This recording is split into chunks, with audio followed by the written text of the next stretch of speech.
Hello girls, I hope you're staying safe at home. So we move on to the next chapter in biology, that is the nervous system. Okay, so you know that every organism, including human beings, must be aware of what is going on around us. Okay, and accordingly, we have to perform functions for our survival. Not only us, it's the same for each and every organism. They must know what is going around them, and accordingly they have to work so that it can survive. Okay, so apart from the actions which is done to give adjustment to the external environment, that is, when you feel thirsty, you drink water. When you feel cold, you wear a cardigan. Okay, in the same way, there are so many activities that goes inside our body which we are not aware. So all these actions, they have to be properly timed and must be properly coordinated. So this coordination inside our body is taken up by two agencies. One is the nervous system and the other is the hormonal system. So here we are going to talk about the nervous system. The hormones will be doing in the endocrine system. Now, why do we need a nervous system? The nervous system in our body has many main functions. The first one is it keeps us informed about the outside world through our sense organs. Okay, you can see, you can hear, you can smell, you can touch. Okay, so what is happening outside, you will know because you have a nervous system. Next is it enables us to remember, to think, and to reason out. Okay, you remember what you have studied, and in the exam you think. If you forget, and again you'll remember, and sometimes in certain cases you need to reason out what is right, what is wrong. Now, next is it controls and harmonizes. That is, it allows the proper working of all voluntary muscular activities. Okay, running, walking, or even if you are holding your biology book in your hand when you're reading it, so that is controlled and harmonized by your voluntary muscle activities, that is the muscles of your hands. And it also regulates involuntary activities. Involuntary activities is the activities of the muscles which are not under our control, like breathing or the beating of the heart, without thinking about them. You don't even have to think about, like, my heart, let my heart beat, isn't it? Now, next, we move on to the neuron or the nerve cell. Okay, this is the unit of the nervous system, that is one cell.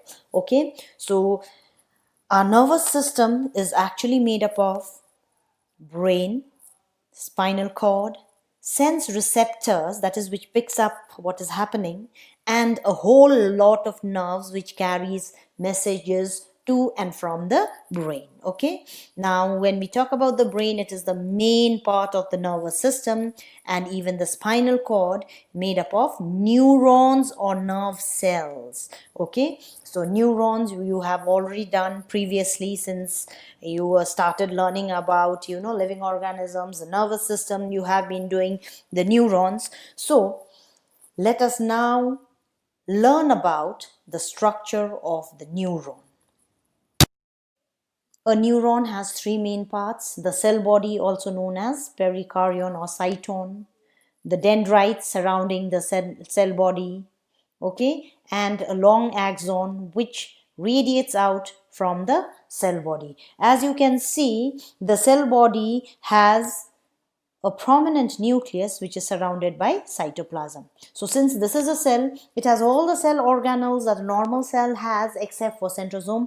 Why? Because the nerve cells cannot divide. It is only the cells, animal cells, which divide, which needs centrosome. So centrosome is absent in the nerve cell. Okay. Next, you can see the dendrites branching out here. These are the dendrites. Okay, branching out from the cell body, and these are cytoplasmic projections. The cytoplasm projects out to form the dendrites. Okay, and what is the function? It conducts nerve impulses to the cytone. That is, it brings in nerve impulses from other nerve cells and conducts it towards the cytone or the cell body. Now axon, you know, it is a long process which radiates out from the cell body. It is different in size. In different organisms, it may be a few millimeters to even more than 1 meter in length. Now, in most of the neurons, you will see that the axon is surrounded by a white insulating sheet, and it is known as myelin sheet. Okay, and this myelin sheet is covered outside by a thinner sheet which is known as neurolemma or neurilemma. Okay, it is known as neuro, R-O, or neuri, R-I, neurilemma.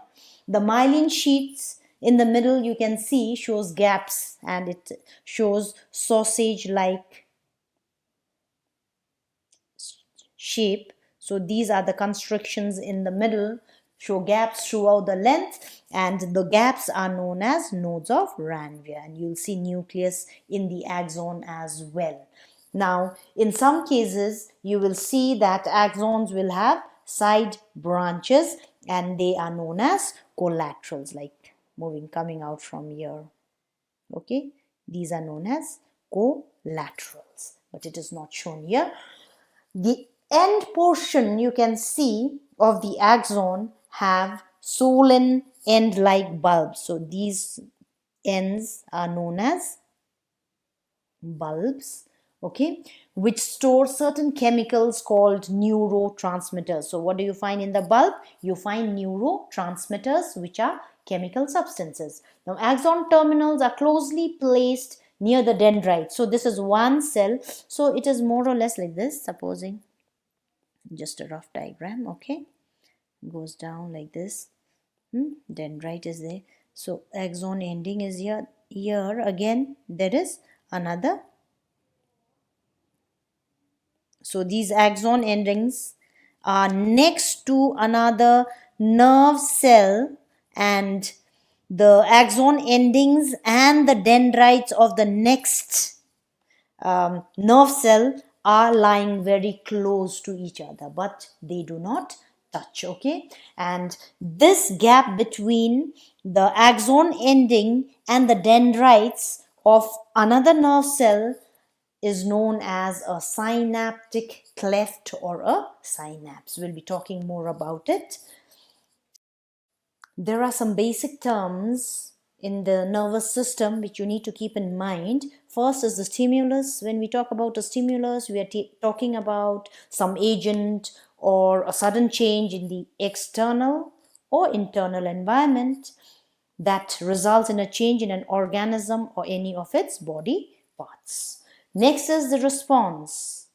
That is what change comes in an organism when there is a sudden change in the external or internal environment, or in short, that is the stimulus.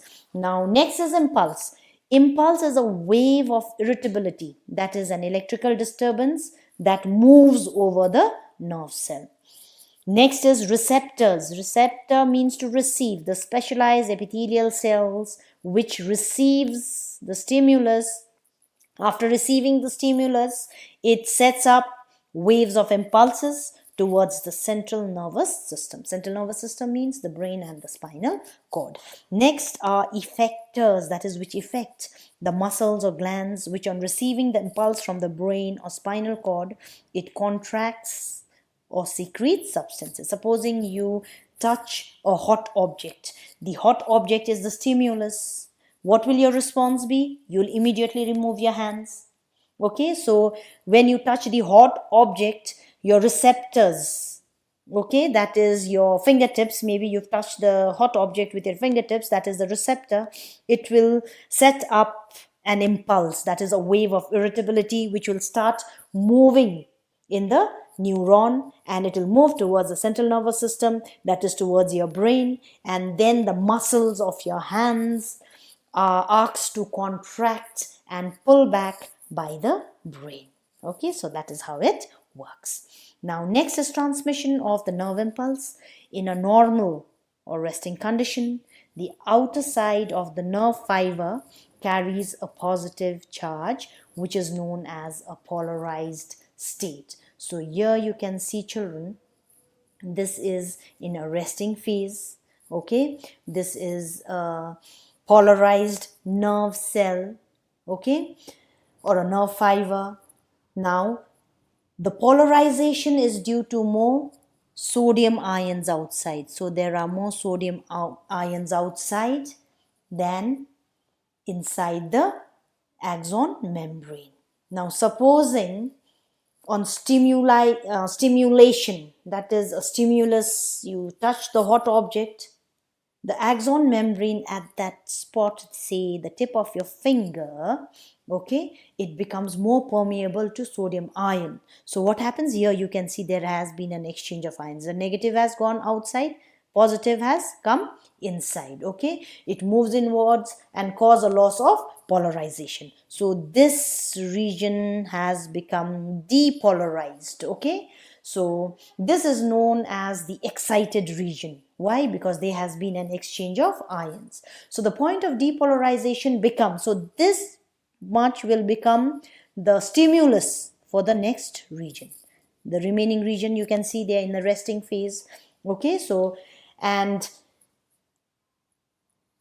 the stimulus will pass on. So again, here when the stimulus crosses over here, this part which was excited in the beginning will come back to normal. That is, it will become repolarized. It has recovered. This is known as the recovery region, but the stimulus has passed on to the next region of the nerve fiber. Similarly, it will pass on to the next region. It will pass on to the next region.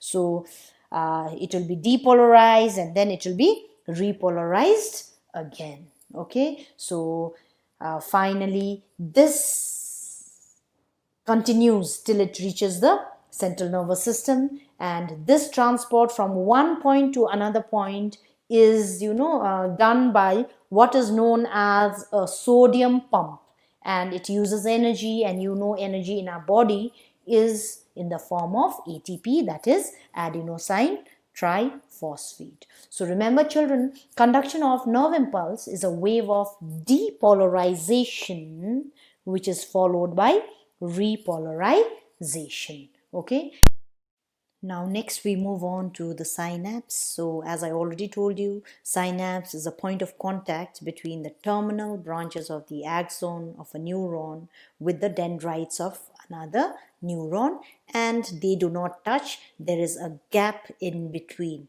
So that gap is known as synapse. Okay, so at a synapse, the nerve impulse jumps because the terminal branches of the axon and the dendrites do not touch, so there is a gap in between. So the nerve impulse has to jump over into the next neuron.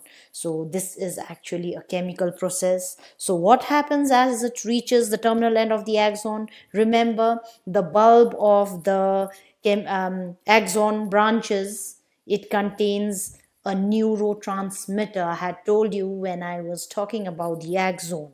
Okay, so what is the chemical substance? It is known as acetylcholine.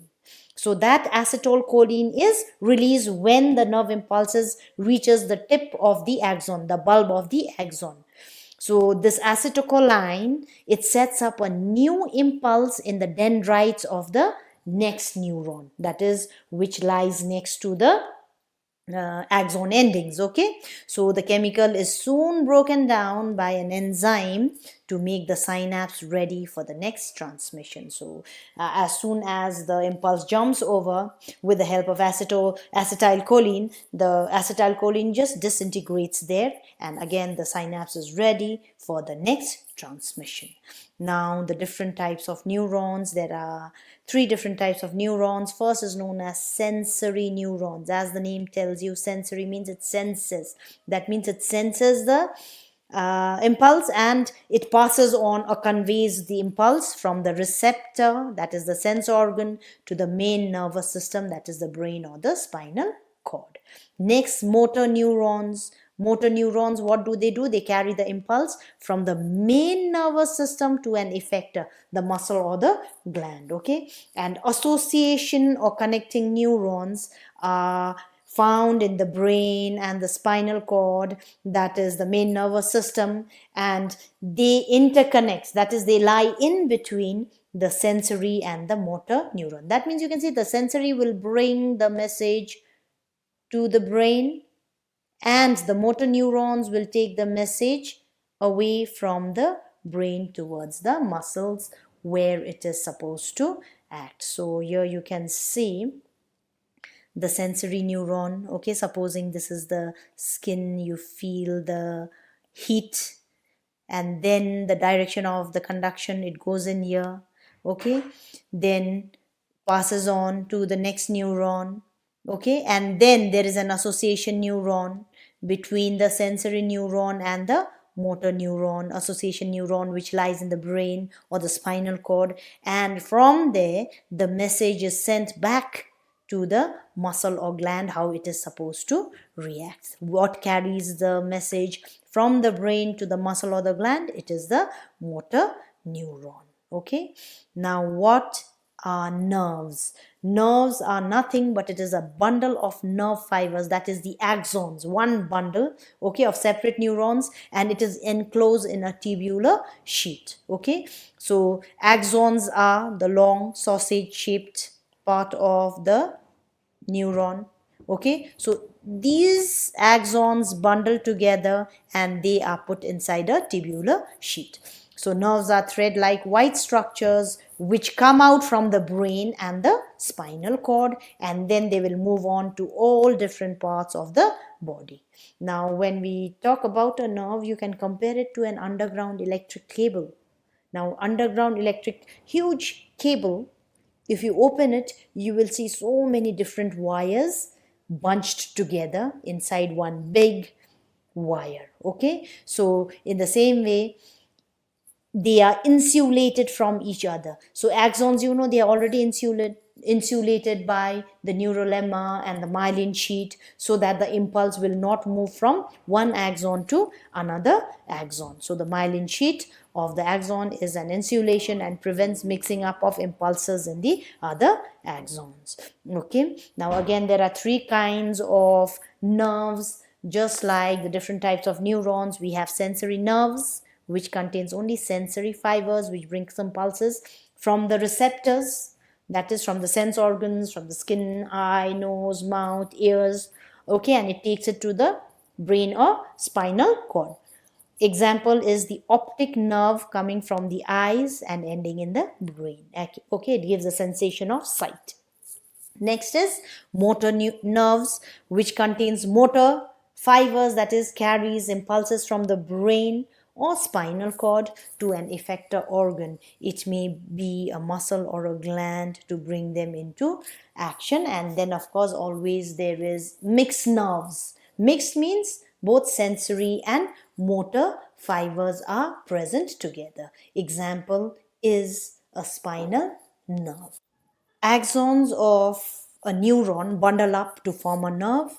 And what about the cell bodies? So the cell bodies which are left outside the nerve form a ganglia. Singularly it is known as ganglion, many known as ganglia. Okay, so this is all for today, children. In the next upload we are going to talk about the two major divisions of the nervous system. So your assignment for this week is to write about the transmission of the nerve impulse, that is polarization, depolarization, repolarization, and draw the diagram as well. And as always, please submit it day after tomorrow. Okay, till then children, stay safe. God bless you.